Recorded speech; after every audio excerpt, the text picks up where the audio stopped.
Sì, tutti e sì.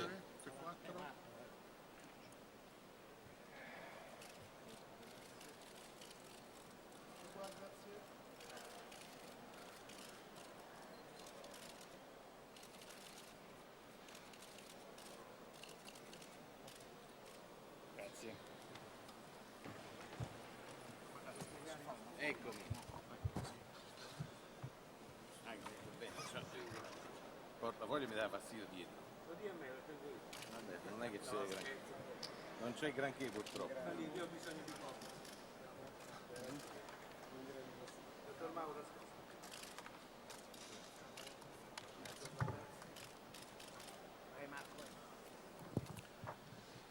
Buongiorno. Good morning.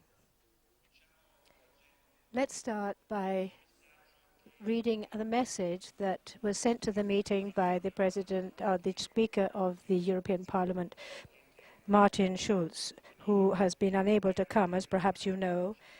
It's with great regret that today I'm not amongst you to participate in the debate called Europe 101 and 100,000. Unfortunately, a family bereavement has meant that I cannot come today. Europe is undergoing great turmoil, and therefore holding a meeting on Europe is all important, and I'd like to thank you for this. And it bears witness to the necessary contribution that each and every one of us must bring to this singular project. My presence has only just been put off for another occasion, and I will willingly accept an invitation in the future. And thank you for your work towards a strong, unified Europe. And I hope I will be able to attend next year. We're very close to Speaker Schulz in this difficult moment.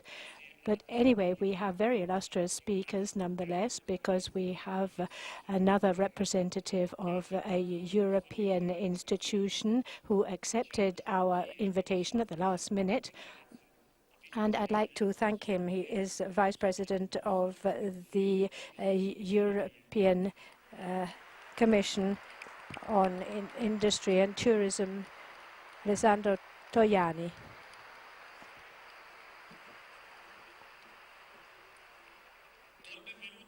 I'd like to welcome to the Rimini meeting a scholar who lives in very close contact with the European institutions, and he can give us many insights into the path of Europe. But Luis Miguel Poiares Maduro, who is director of the Global Governance Program at the European University Institute in Florence. Good morning to you, Professor.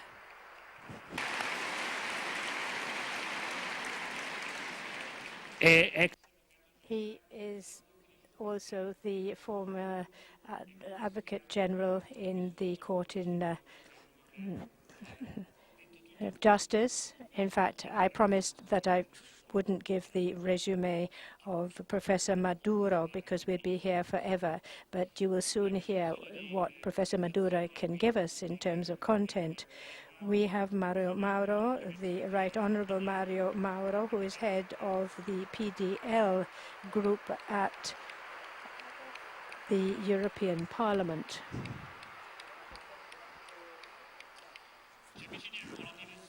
Now, we're coming close to an important European anniversary. In 2014, it'll be 100 years from the murder of the Archduke of the Austrian-Hungarian Empire, which triggered the First World War.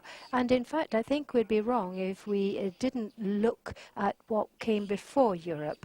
In a century from that Sarajevo murder, we in fact have gone through 2 world wars, a Cold War that meant that Jeffrey Barraclough in fact talked about the civil war in the Cold War period. In the same century, however, which separates us from Sarajevo, we have gone through the longest period of peace in Europe, which has lasted now for 70-odd years. And we often forget that. Especially in recent years, we have talked about Europe only in terms of spread, euro, the anti-spread shield, and so on. We have neglected especially what Europe and the European Union has brought us in this century from the shots that rang out in Sarajevo. So considering what we have experienced together, and also the right to the problem of identity that Europe is going through, which is echoed in the title of this meeting, is something we're going to look at. Angela Merkel used a good comparison. She said, we're like an orchestra, and we want Europe to have its voice heard in the world. In politics, there are people who sing in soprano, tenor, there are harmonic and disharmonic sounds. But the fact that we can compare the European Union to an orchestra, I think, is indicative of great strides forward, especially given the past of our continent. And however, it seems still very far off the day when this orchestra will really sound and play true harmonic music like Mozart and so on. We have many challenges to face today. They're not just economic, but especially they are cultural, anthropological. And the debate today will give us good food for thought to try and answer these issues. I'd like to put on the table two themes to kick off, which we could perhaps explore. The first thing is the idea of trust and confidence. We have to reflect on the trust and confidence that each member state or member of the euro area is willing to cede to other countries to make headway. We talk about greater European cohesion, and the question of trust or confidence is all important. And then the other thing is hope.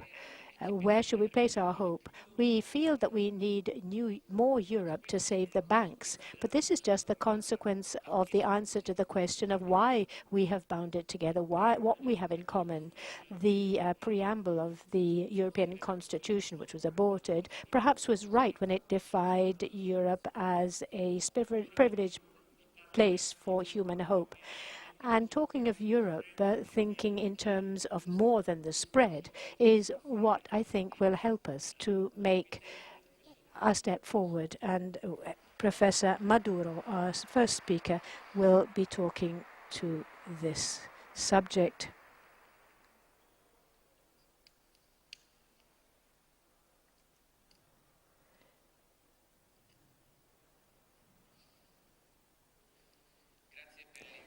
Thank you very much for this invitation. I'd like to start by apologizing for my poor Italian, but languages have an identity, and one identity, not 100,000 identities, so I'd like you to accept the identity of my Italian.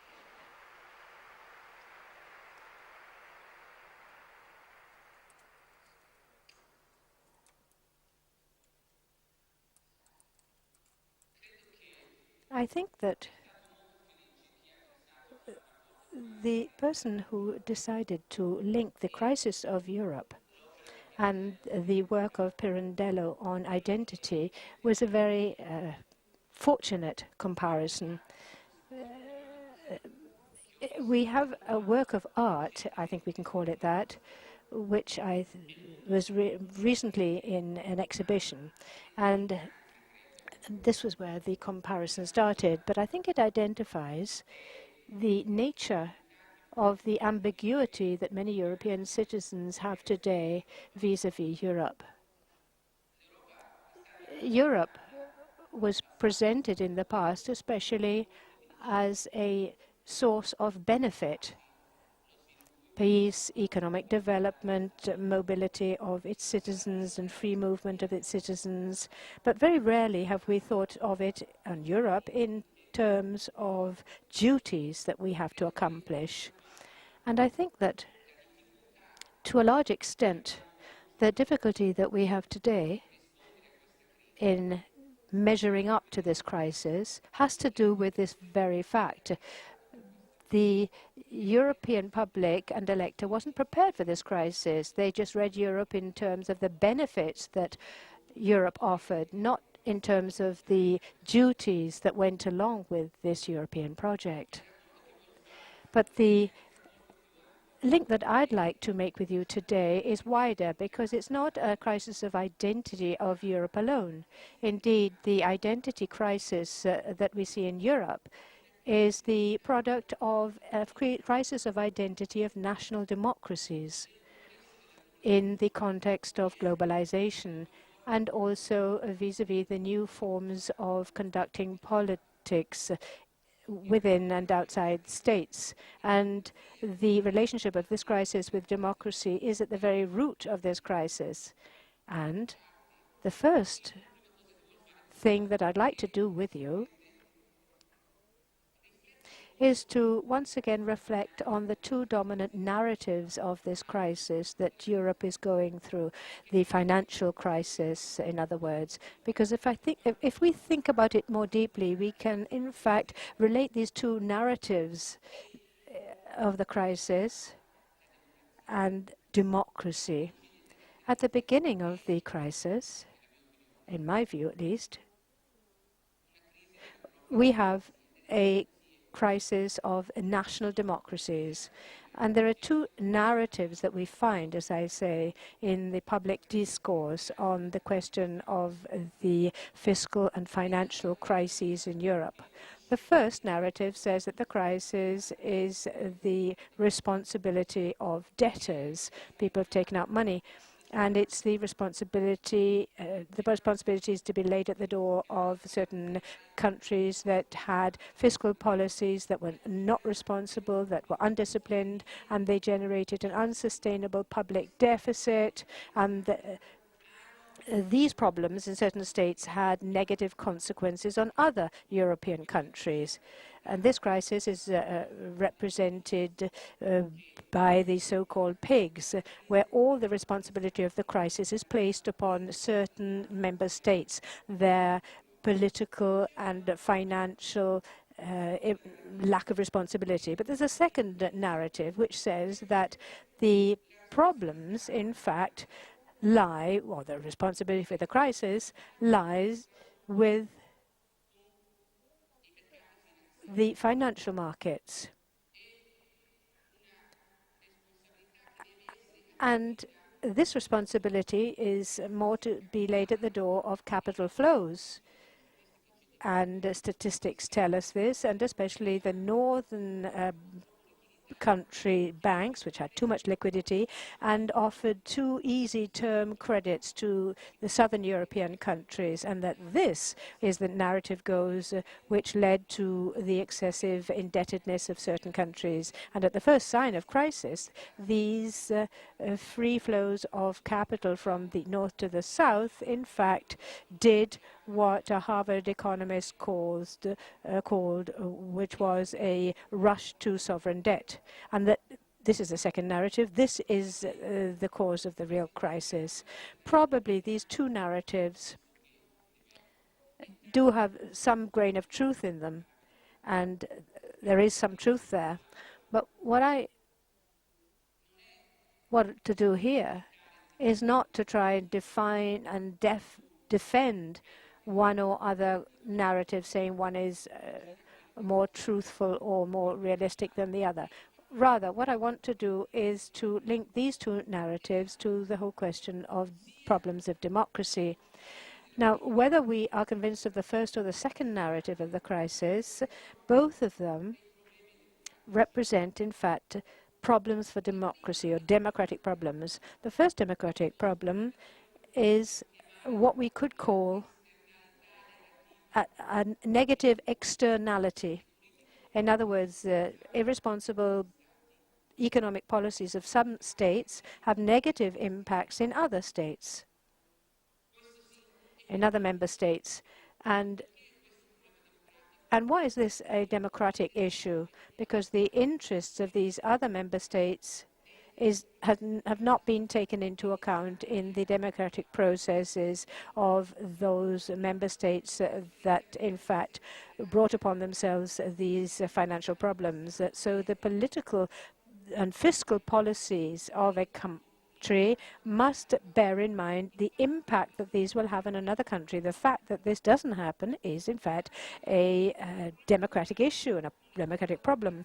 But this democratic problem is not just a question of the negative impact of one state and another in terms of democracy, but also within each country. The deficit problem is a democratic problem among generations, for example, within a member state, because one generation that decides on a particular budget and deficit will not necessarily have to bear the brunt of that deficit. In fact, they might have great advantages for this generation and not for the other generation, or it might be the other way around.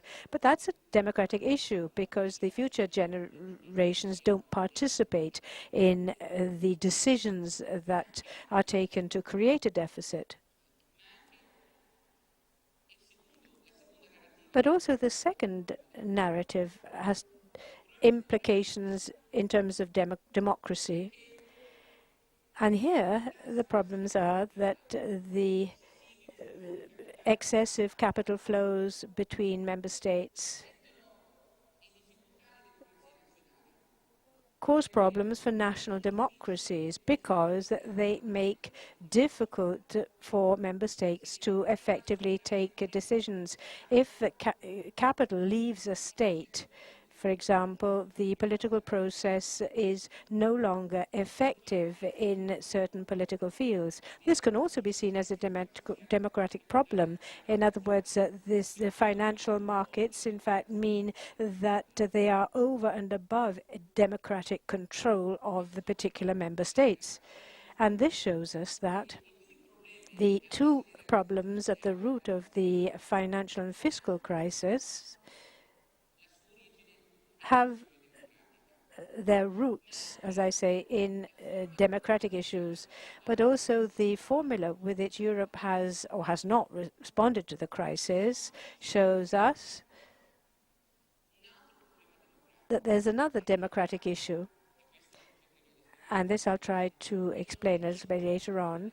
And it's again the same big democratic problem that the national democracies face as well today. We can't attend the meetings of the European Council. But I think that in fact, we should have a meeting like this, for example, which should be the Council. Well, I think that, ladies and gentlemen, I think that 5 years are too much unless we, of course, cause great poverty for everybody. And we have to be careful with regard to this. We have to stop just talking and get on with it. I agree. We have to do something. We have to act now. Words, words. That's all we come at. We could sit here all day and talk, and what will we get? It won't give us a damn thing if we just continue to talk. I'm fed up with all this chit-chat. We've got to go on with it and take action. They arrested Bryant. They want to crucify him. They want to crucify him. We have to have an immediate discussion on that. What? What are we going to do? We have to have a completely new approach. Okay, we have to decide. We have to have immediate action. This we have to decide on right away. We mustn't talk about it. We must take immediate action. We have to do something about it. Yes, but we've got to do something. No, I can't stand hearing you talk anymore. Don't complicate things that are simple. All you've got to go is leave this door and do something and stop the Romans from crucifying him. Get your butts off the chair and get on with it.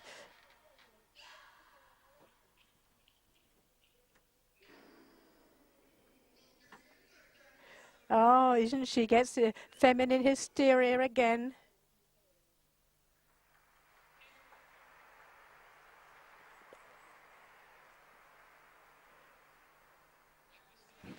The question that we have to ask ourselves is, why is European politics and policy like that? Why is it so difficult to take decisions in Europe? Why is it so difficult, and why has it been so difficult for Europe to react to the crisis? The reason for me is that first and foremost, that European political authority is too widespread, and that means it's not effective. And why is it too widespread? Because it depends on the national political spaces. To decide in Europe today, you don't just have to have the agreement of the 27 governments. We have to have the national parliaments and sometimes the constitutional courts. And the fact is that the national policies and their spaces has not really taken on board the consequences of European interdependence overall. In other words, when the political leaders get to the council, the incentives and the indications that are being given by their citizens do not take into account the consequences of this interdependence that Europe has created. When we criticize Mrs. Merkel today, we have to remember that Mrs. Merkel is responsible before the German citizens, and the German citizens haven't yet understood all the consequences of the European situation. And this is where we have to go back to the origin, and this is why how we can explain the difficulty of taking political decisions at the European level today. Our identity crisis, or our identity crises. Why have I written it in the plural or the singular? What I'm trying to say here is that the European crisis has its roots in an identity crisis in national democracies. National democracies are no longer in a position to guarantee the self-government of the citizens, because the independence that Europe has generated means that the national democracies can no longer create and govern certain processes. Europe can contribute to reintegrate democracy and re-establish democracy for citizens, but as yet it has not adopted the right mechanisms. Today it means and it seems that it stymies democracy rather than reinforces democracy. What can be done? How can we get out of this crisis? How can we surmount it? We have heard talk about a roadmap. The President of the Council, Van Rompuy, has been asked to produce a roadmap by October, and I think he finds himself rather like Alice in Wonderland.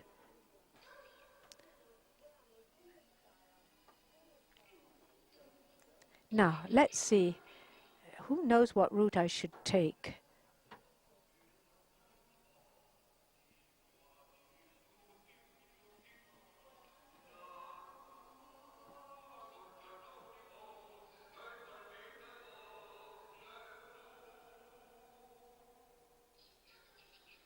Who knows where he's got to? Oh, everything is something.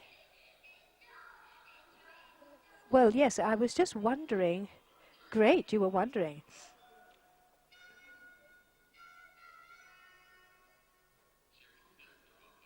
Second verse.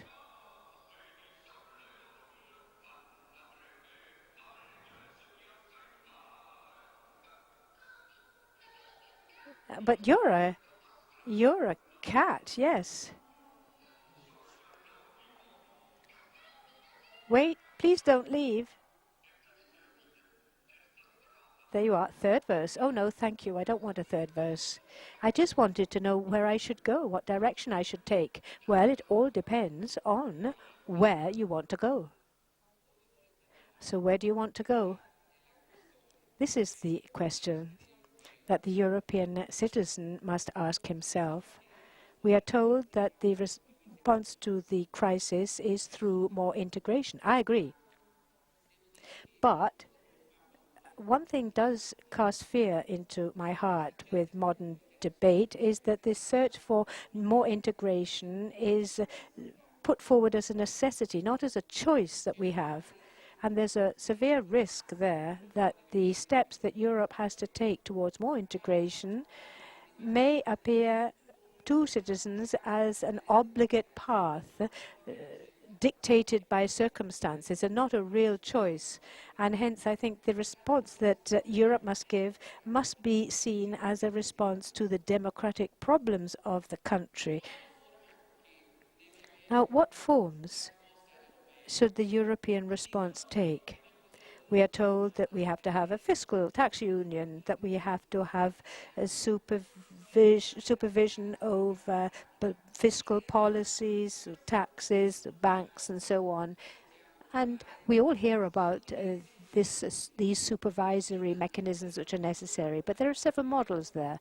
The first model is the model that we see in the Stability Compact, in the Treaty on Stability, and this is a model based especially on fiscal discipline. What Europe needs is more rules, in other words, a stricter enforcement, more supervision, more control powers at the European level. But this will never suffice. It'll never be enough from the economic point of view, because the markets will never be content and be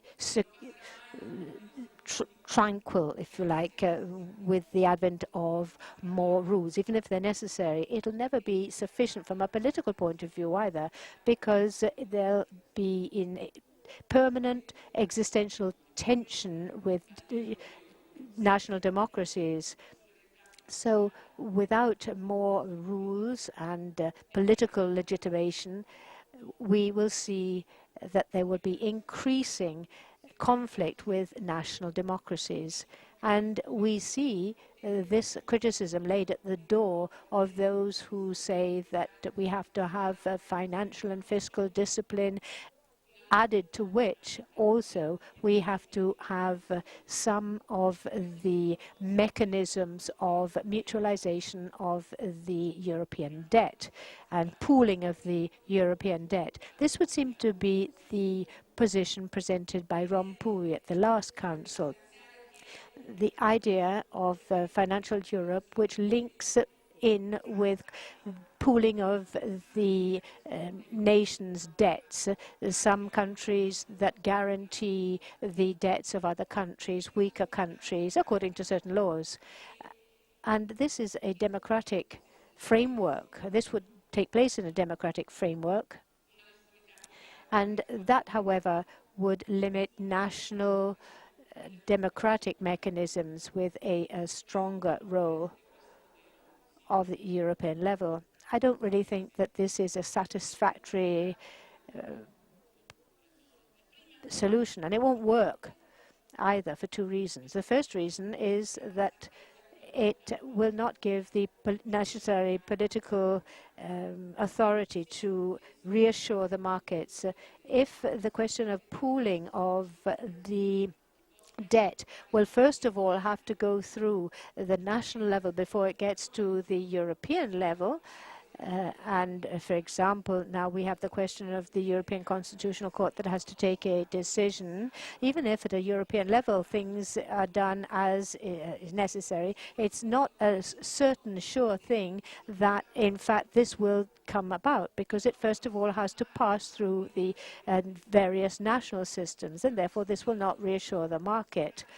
But also, the system won't work from a democratic point of view, I think, because on the one hand, those that have to guarantee the debt of other countries in this pooling system will ask themselves, well, why should we Germans guarantee the Italian, Portuguese or Spanish debt without having an effective voice in the national policies of these debtor countries?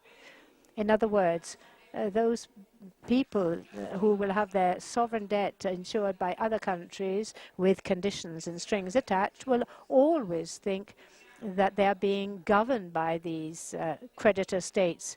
And this is worrying also in terms of democratic tension with democracy.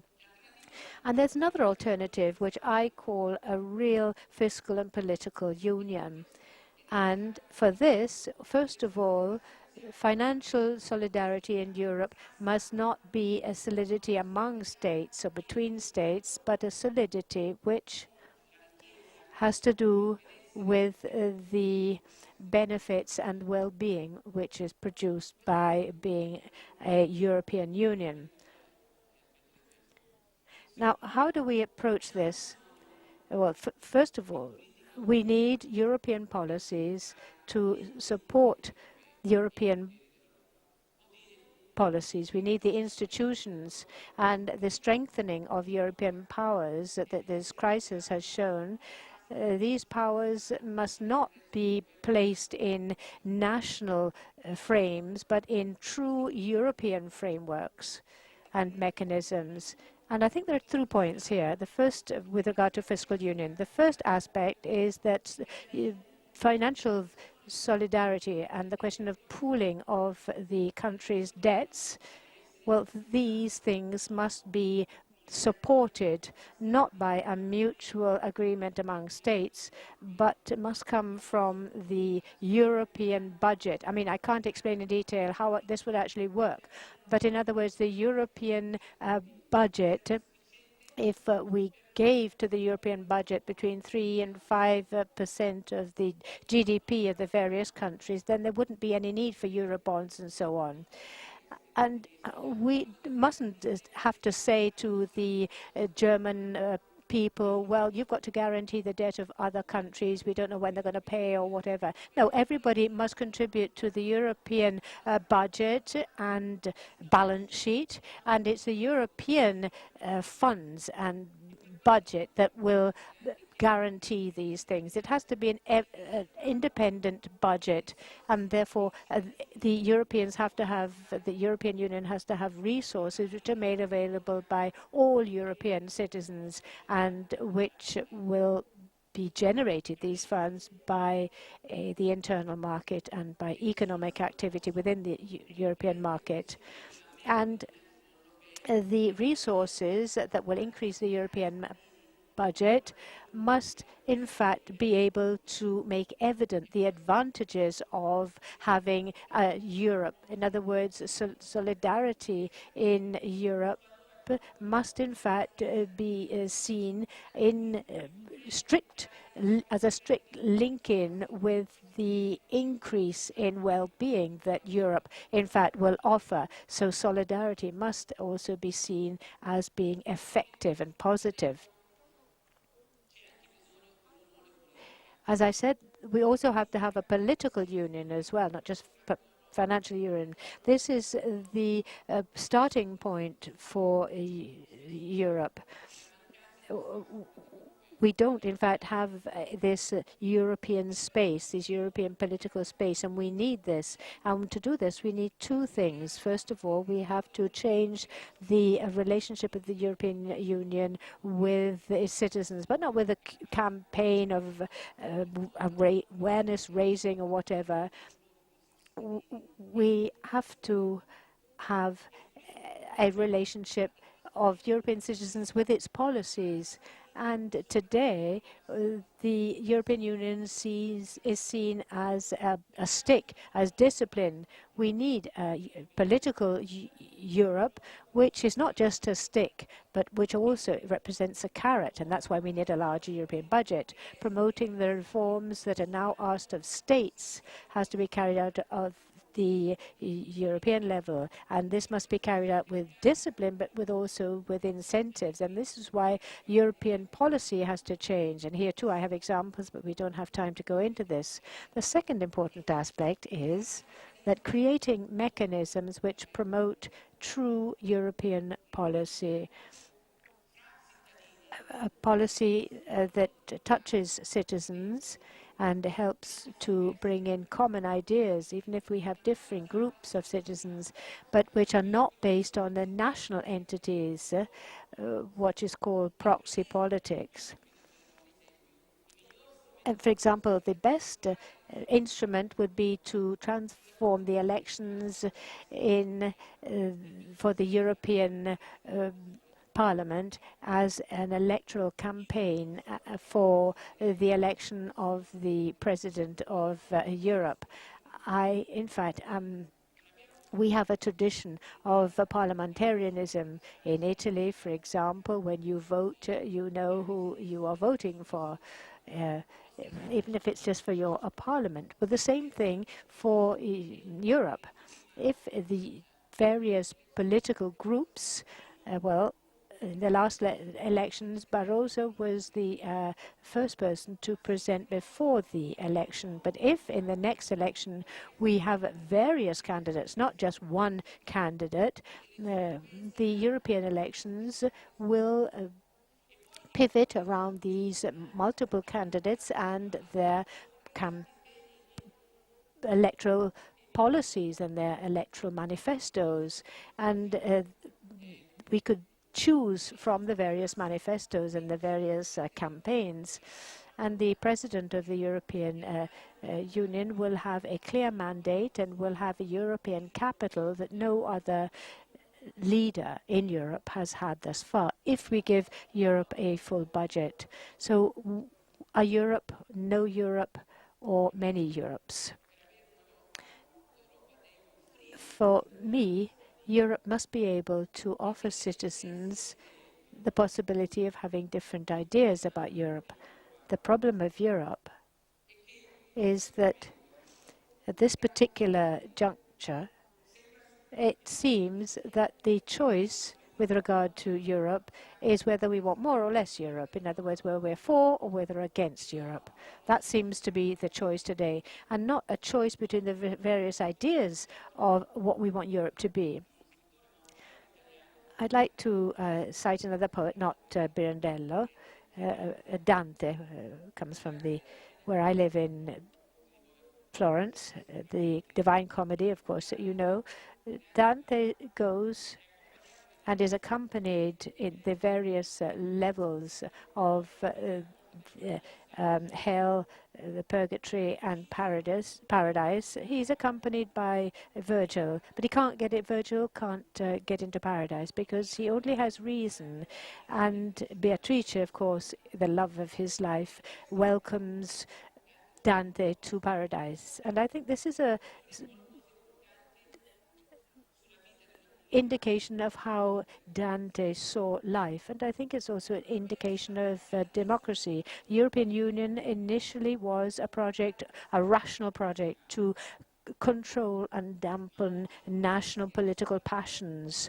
But today it risks becoming a project which is seen by its citizens as just as a dictatorship of one particular viewpoint. To avoid this view, Europe must promote passion within itself, to not be reduced to European citizens just feeling passion for or against Europe.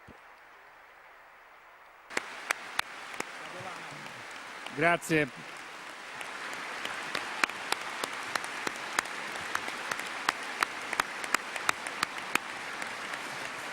Ringrazio il professor. Thank you, Professor Maduro, for this very wide-ranging presentation, and also for the creativity with which you took us from Alice to Pirandello and Dante. It was really interesting. And we also have a Maduro project as to how we can get over the problems. Now I'd like to give the floor to one of the members of the European Parliament, the Right Honourable Mauro.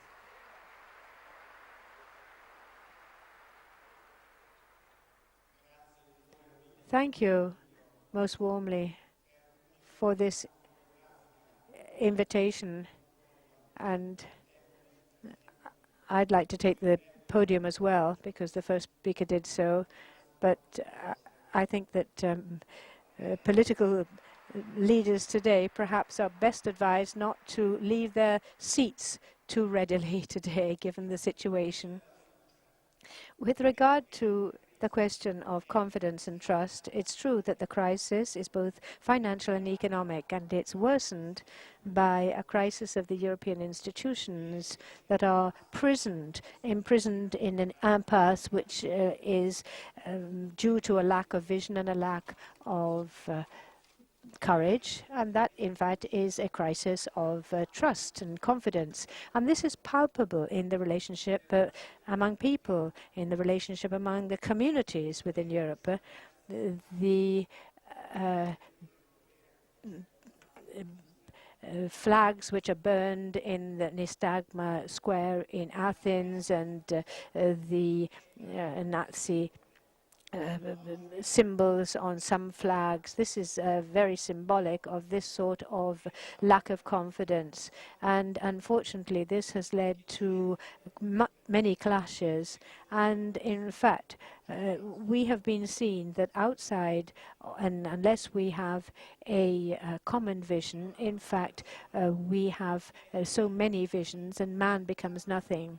And why the mass media talk a great deal about what the Prime Minister Monti said, and they ask themselves whether in fact we will see a glimmer of light at the end of the tunnel, that light that we all hope to see.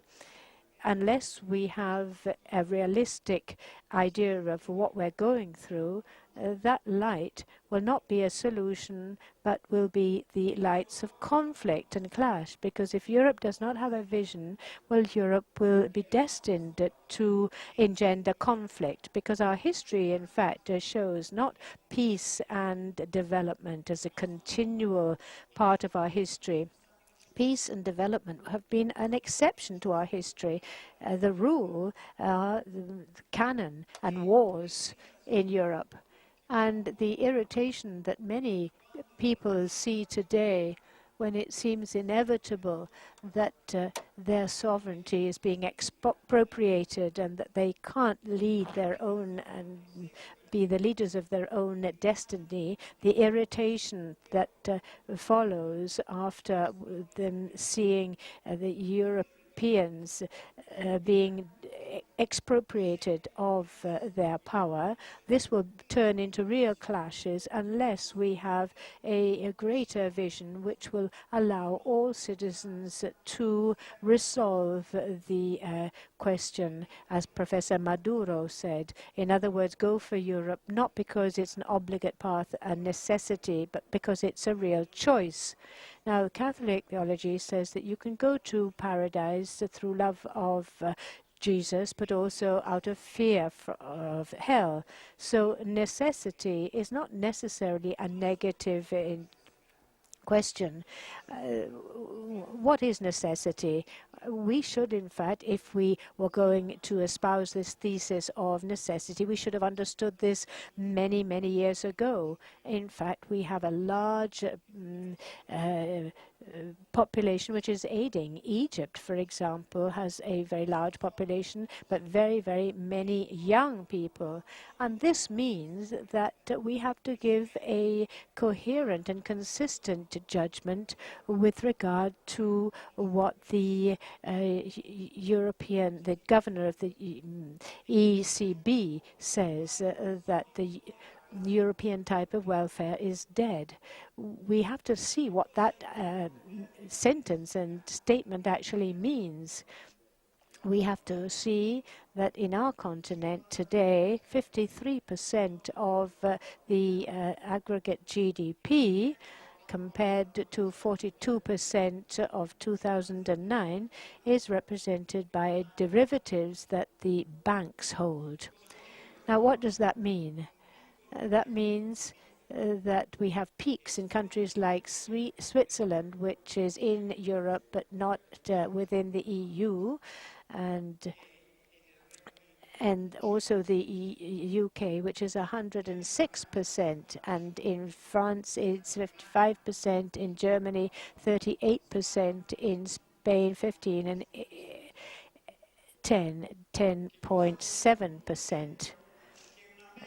So a loss of 10% of the worth and of derivatives would wipe out an enormous amount of the net value of banks in the various countries. Because, in fact, we have to think also in terms of this.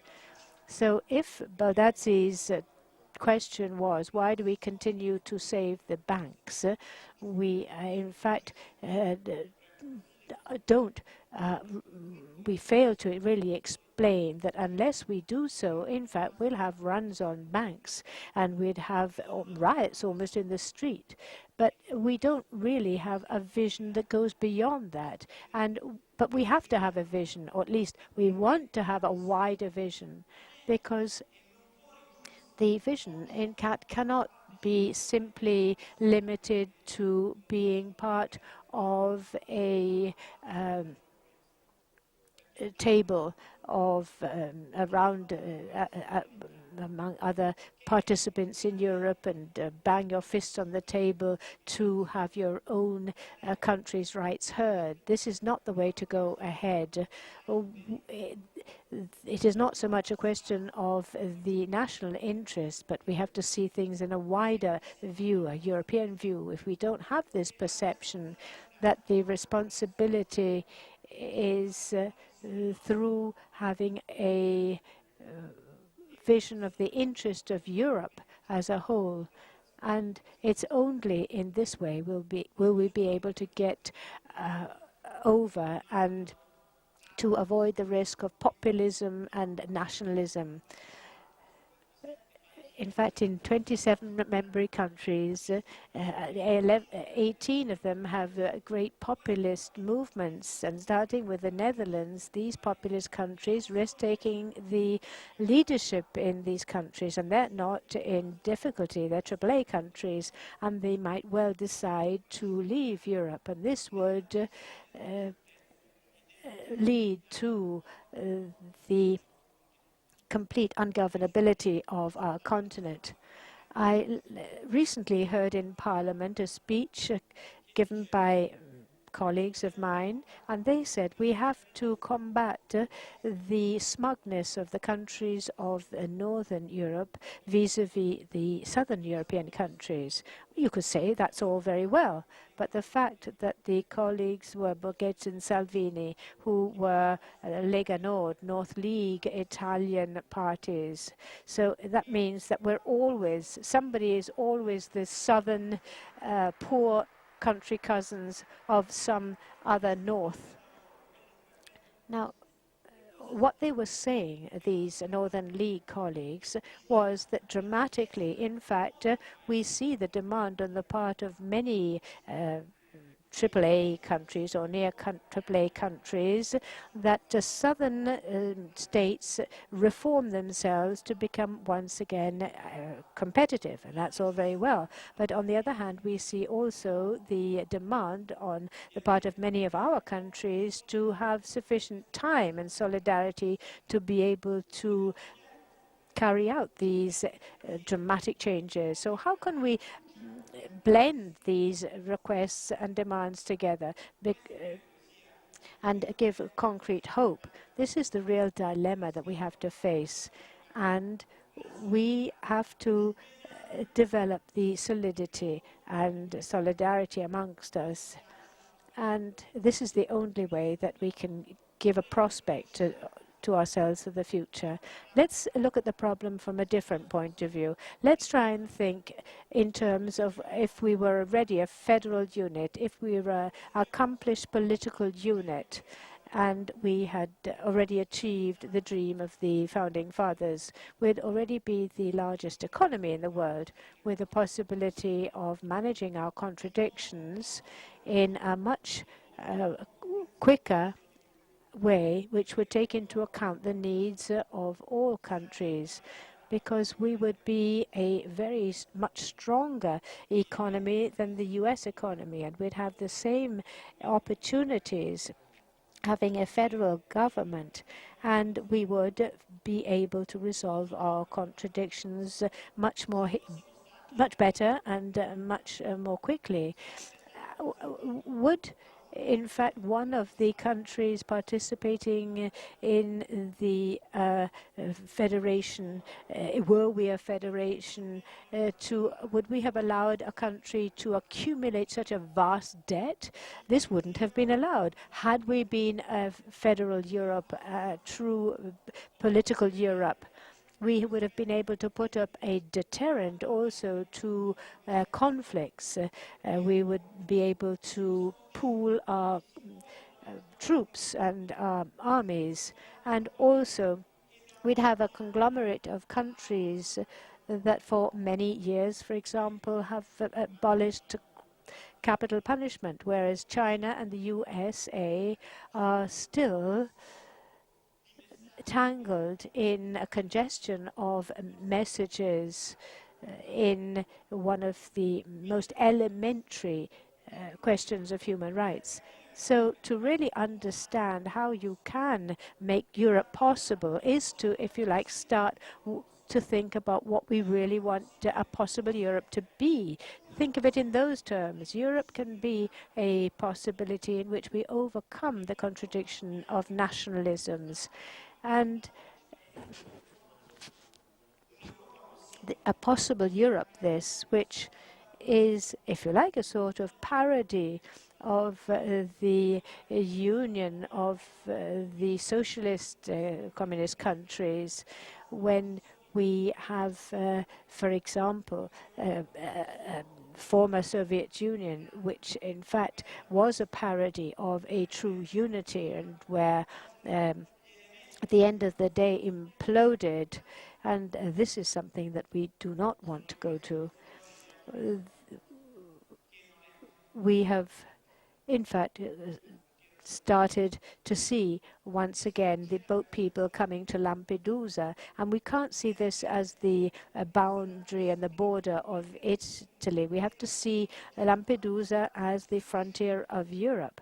And if we don't take these things on board, we won't be able to build on Schengen, and we won't be able to cut down barriers between states that have been put up.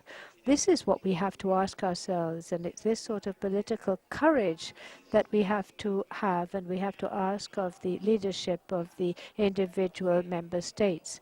And their responsibility is enormous in stymieing and hindering over the last 30 years of the European project. Their responsibility is great, because the circumstances of history that we see, the implosion of the Soviet Union bloc, for example, the enormous economic development in the 80s and 90s that we then saw, well, this was a premise for what we have to do.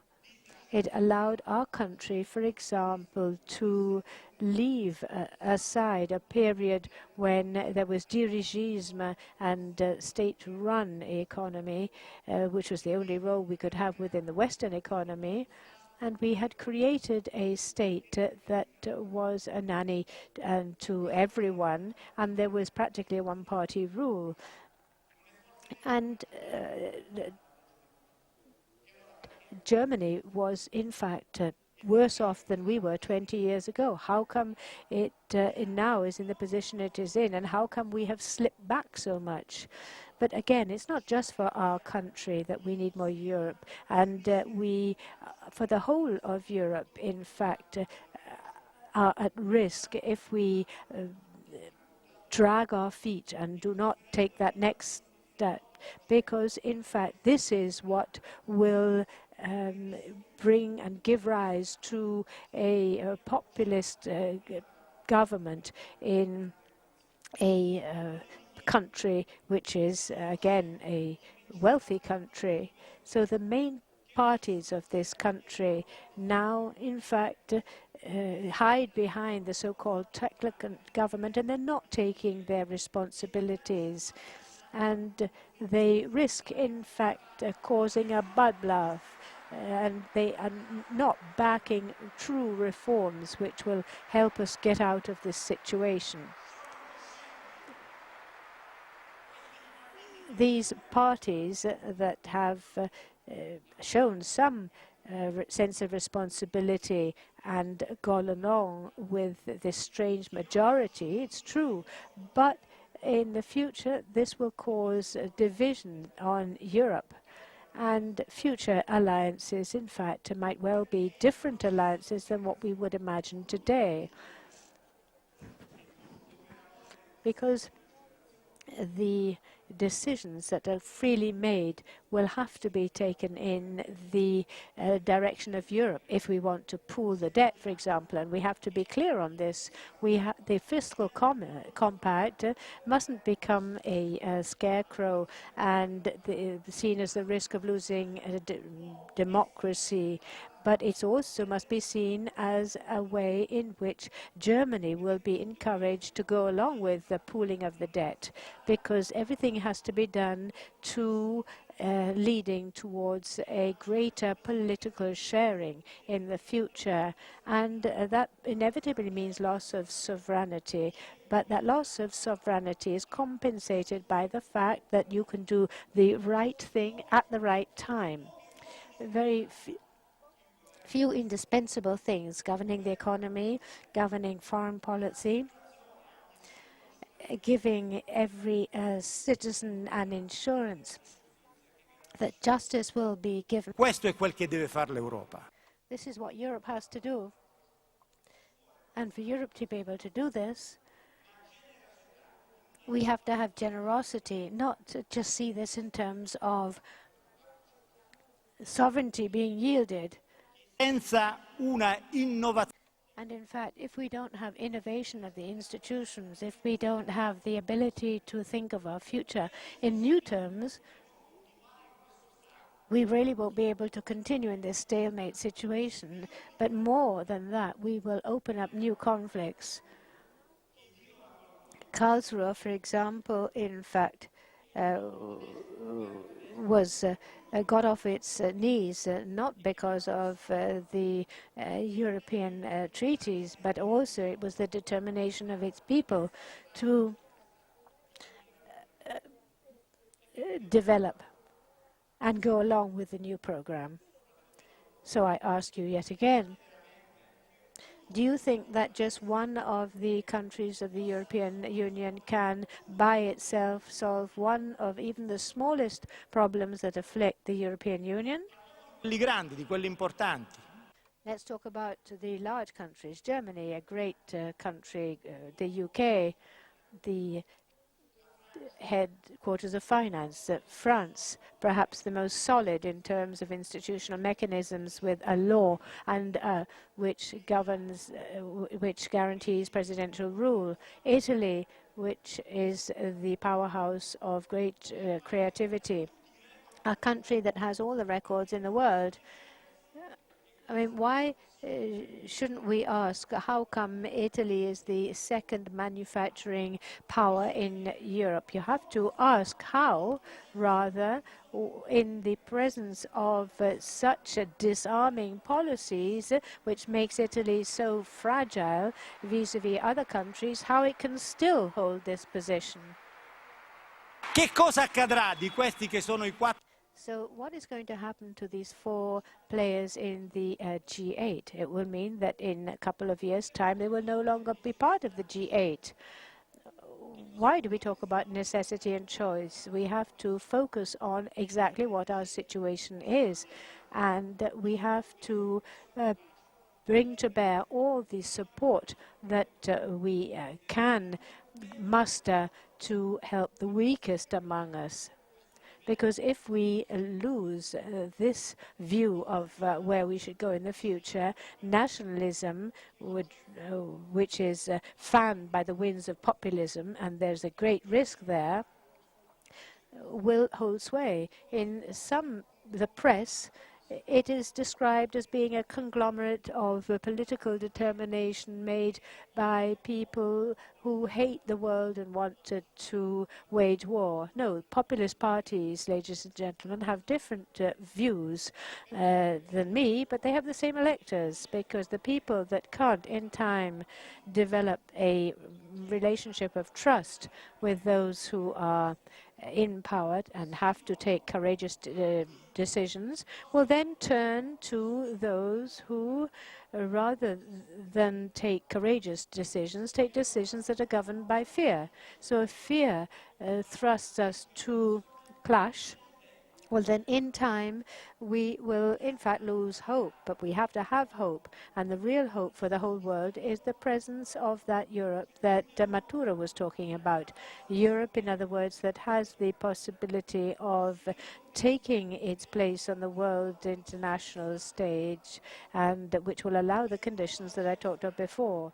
The exceptional Europe, not determined by the sound of cannons, but the availability and the willingness to resolve peacefully its contradictions, will be a Europe which will remain on the world stage. After 60 failed summits, what sort of space does Europe still have in which to maneuver?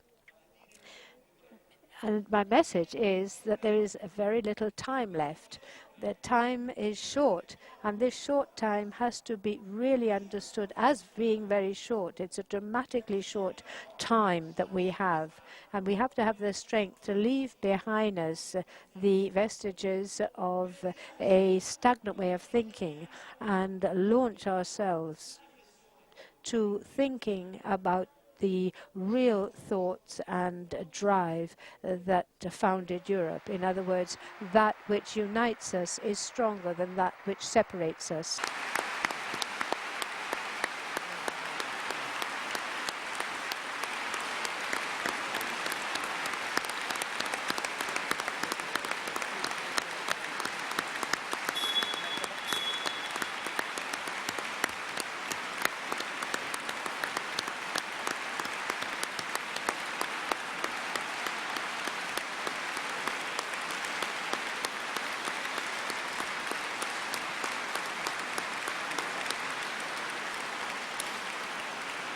Ringraziamo l'onorevole Mauro per...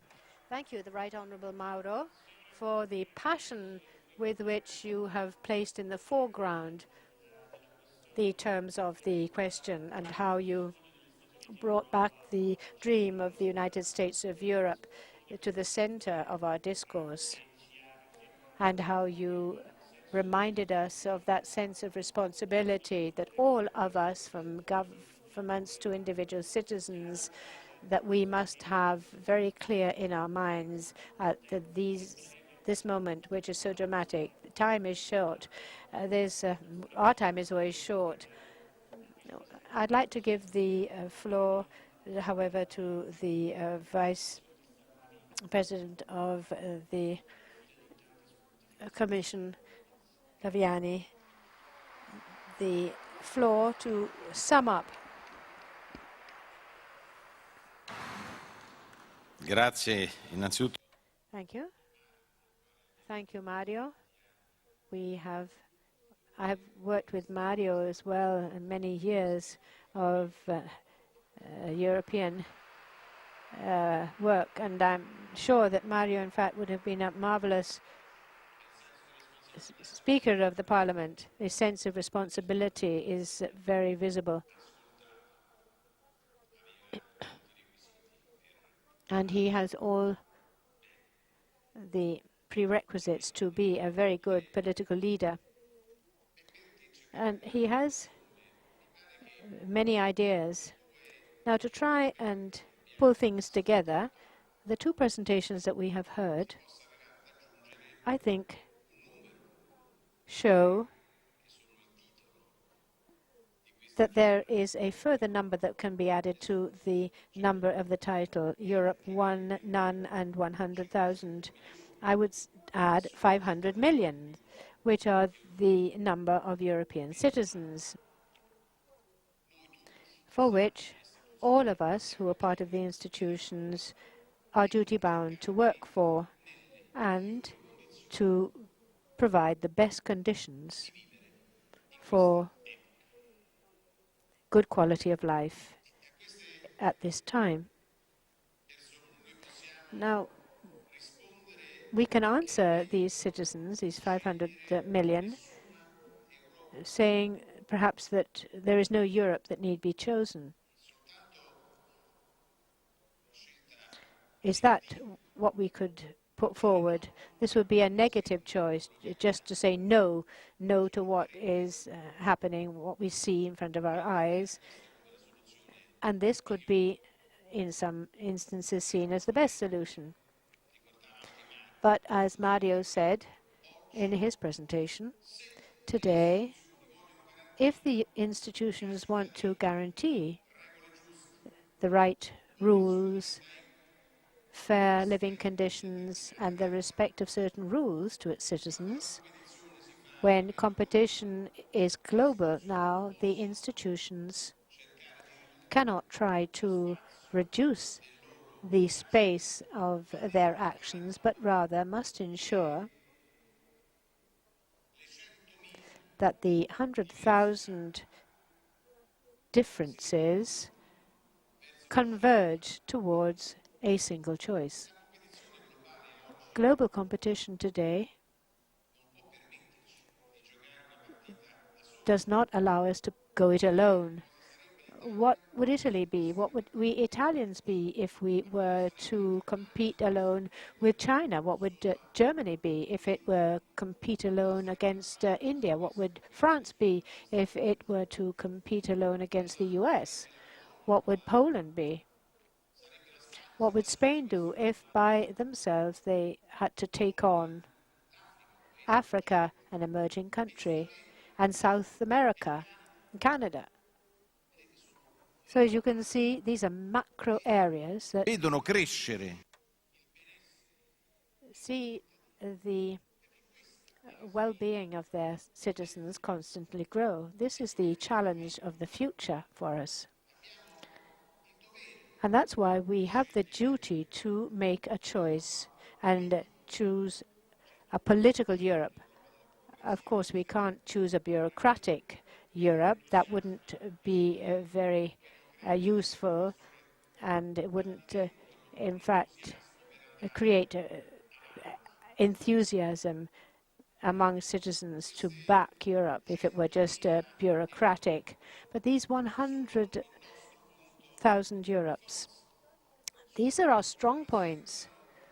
They represent our identity.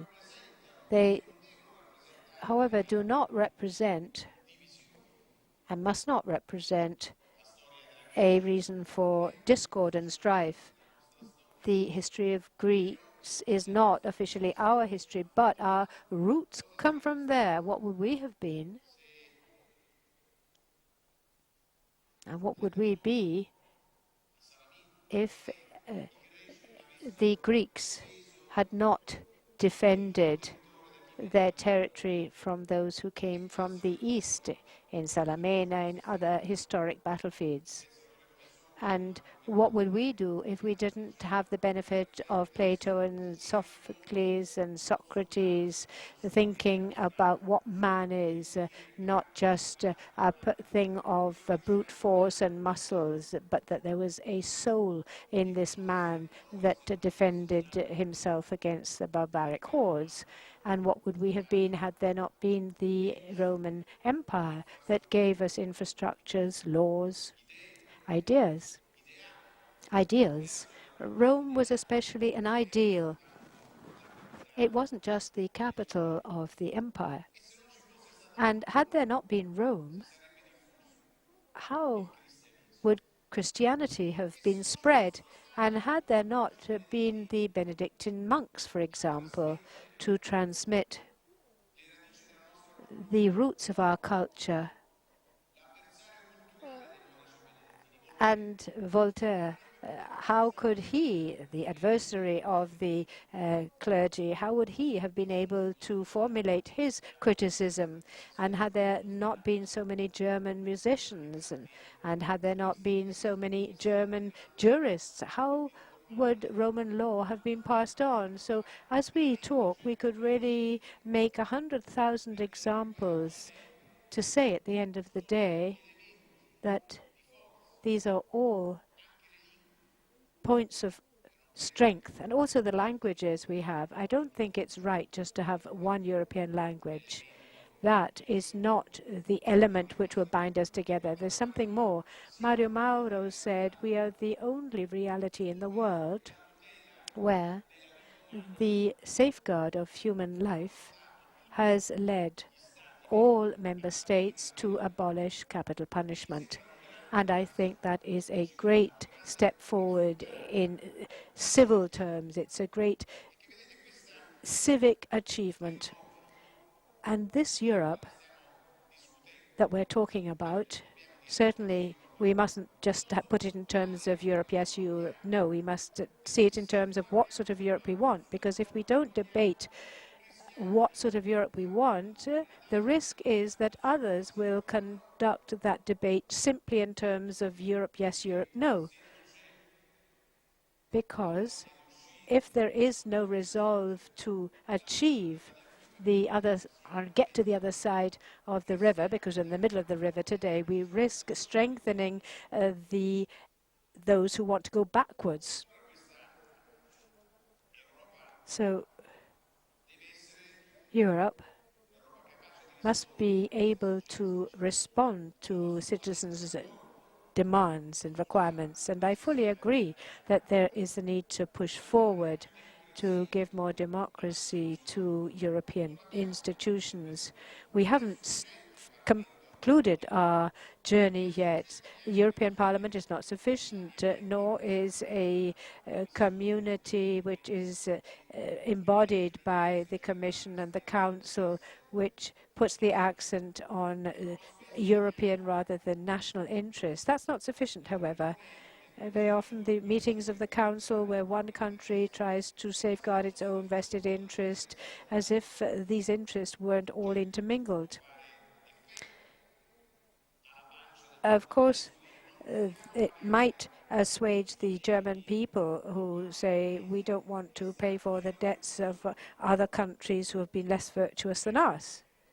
It might satisfy that sort of feeling, but that's only part of the picture, part of the reasoning.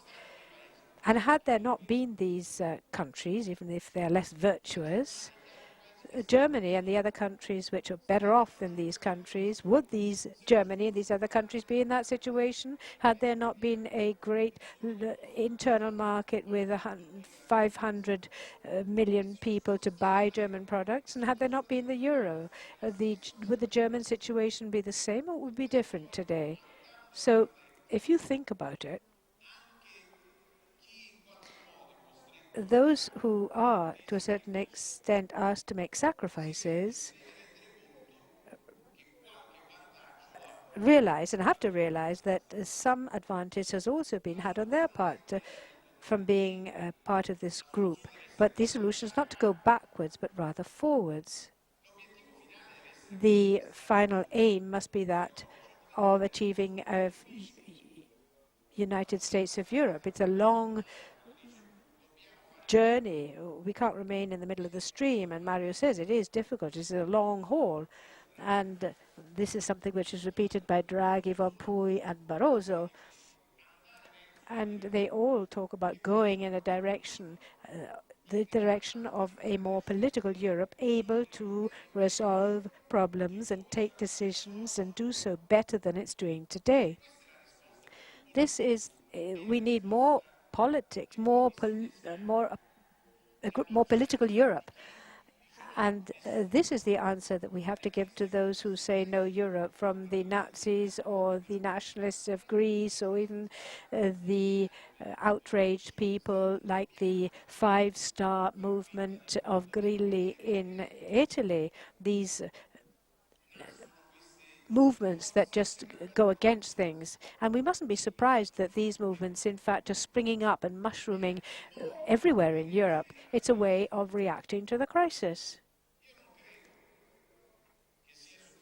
And I don't think that it's just sufficient to get a country's financial problems back on an even keel. It's not just a question of state accountability.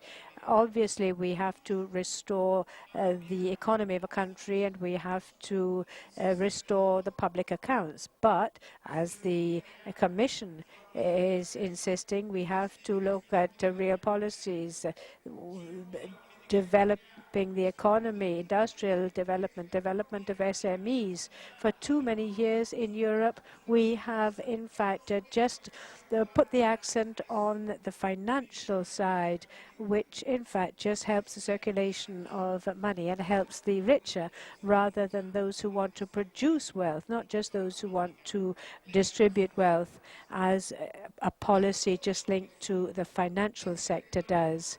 And it was a mistake to sideline industrial policy and to sideline 20 million SMEs that represent the only possibility of overcoming the crisis, the only real possibility of overcoming the economic crisis. This was a mistake to sideline these sectors. And so we have to start changing our attitude vis-a-vis these facts and this situation. We have to act. It's not sufficient to say, oh, we need this. We have to think of the shameful delay of the payment on the part of the states of small and medium-sized suppliers. It's not just incorrect. It puts at risk the jobs of these companies that are strangled if they don't receive payment for what is due to them on the part of the state. And the Commission has given an answer to this key issue, which afflicts Italy, and I hope that Italy will respond in time. And this is a personal opinion of mine as well. I think we also have to look at competition policy and antitrust policy with a more modern eye. Our competition policy is very much linked to the 1950s and 60s. Perhaps we should look at this in terms of not just the European context, but also look at it in terms of global competition. And this is something I think that we must discuss. And we can't think of trying to grow with a ECB, which is just talked about, just concerned with stability of the currency and inflation. A central bank has to be a real central bank and be able to take measures that enhance and favor economic growth. And when we said these things, and when I said these things, it seemed that we were almost enemies of the institutions, the supporters of a very risky set of ideas. But now we've realized that many of the positive results have been obtained during the crisis. These beneficial answers have been achieved thanks to the rules that Mauro Draghi has brought in, which has given to the ECB an important role. And this is something that we must acknowledge. Ecco perché bisogna compiere questi passi. That's why these steps have to be taken, and they must be steps forward. I fully agree when you talk about a common defense policy as a corollary of a common foreign policy. It could help Europe certainly to play a stronger role as a peacekeeper in the world, but it would also allow our budgets to reduce billions and billions in defense expenditure, which is the result of so many segmented activities that do not come together. I remember, for example, the war in Bosnia, where identical tanks from different member state countries couldn't work together because the chain of command was different. The same tank couldn't interact with the other tank from the other country. So there's also an economic and financial benefit to be had from the European political union that must be achieved. Of course, you have to have political courage to this. You have to make political decisions in order to achieve this. You mustn't just think in terms of the elections to be held in this or that country, this or that city. We have to look more at the general interest. We have to get Europe to make a quantum leap. Obviously, there is the democratic deficit. I agree. There's a debate with regard to the president of the European Commission. Barroso was elected president twice because the European Popular Party twice won the European elections, and therefore there is the start of a democratic process within the community institutions, but it's not enough. We could also discuss about the direct election of President of the Commission, or elections which really are the result of a choice on the part of the European Parliament, rather like happens in Italy with regard to the election of the Prime Minister. It's a debate which is ongoing, and we welcome this debate, but I think it goes in the direction of a more democratic process, and it allows the citizen to feel closer to Europe, feel that Europe is part of it. I don't think we talk about these things sufficiently in our political debates. Thank goodness there's the meeting where we can also discuss these things. And then, of course, this impinges upon the lives of each and every one of us. Now, going back to the politics, this is what we need to overcome the crisis. It's not sufficient that we take just an accounting measure. We have to get across to the other side of the river, because if you stay in the middle of the stream, you are going to be washed away by the incoming tide. You are going to succumb, and we don't want to succumb. Politics must do this. The political sector must do this. And today we have heard both from the political sector, from the Parliament, and from those who interpret politics and have a European culture to back this. We have heard that this is the way forward from both these sectors, but we have to have the 500 million citizens convinced of this as well. Without that number, we won't make Europe one. What we need as individuals, as citizens, is one single Europe. And allow me to conclude, this Europe cannot just be a Europe where we talk about economy, about the finance, where we talk about foreign policy, but it must be a Europe where values, rooted in values, Europe rooted in ideas.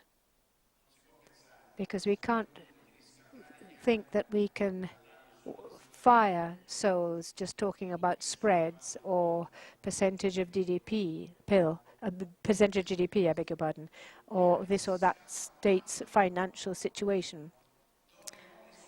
When hearts are fired, men and women, in fact, are galvanized to fight. Europe, in fact, has fought against the great dictatorships of the last century and won. Today we have to fight against a more subtle, more concealed enemy, but an enemy which, it's rather like a termite which risks felling the old oak because it works from inside. We have to have a Europe, therefore, based on values. And it's so important for us Europeans, independent of our political hue, to recognize our Christian roots, which is the minimum common denominator which allows a Portuguese to feel at home in Vilnius, even if he's not a Christian, but the same church that he sees in Oporto, he sees there in Vilnius, or in a Maltese, he sees the same church in Wales, for example, or in other part of distant Europe. This means that Europe is their homeland, and it means having hope, because as Tony Blair said at this very meeting, and I speak now as a Christian rather than Vice Speaker of the European Parliament. When you go into church, you always feel that you're at home. And when you're in church, wherever you are in Europe, every European feels that he is at home. Even if he is not a believer, you can see the force of our tradition, the strength of our history. And if we can galvanize this history, I think that Europe, the United States of Europe, will be able to truly succeed. Thank you.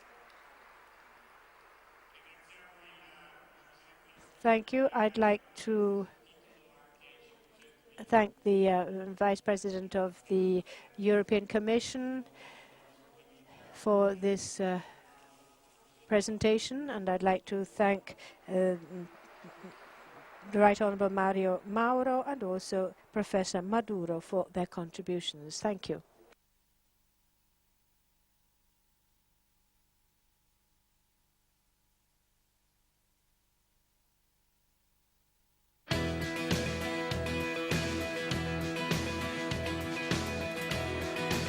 È la fine degli anni 70.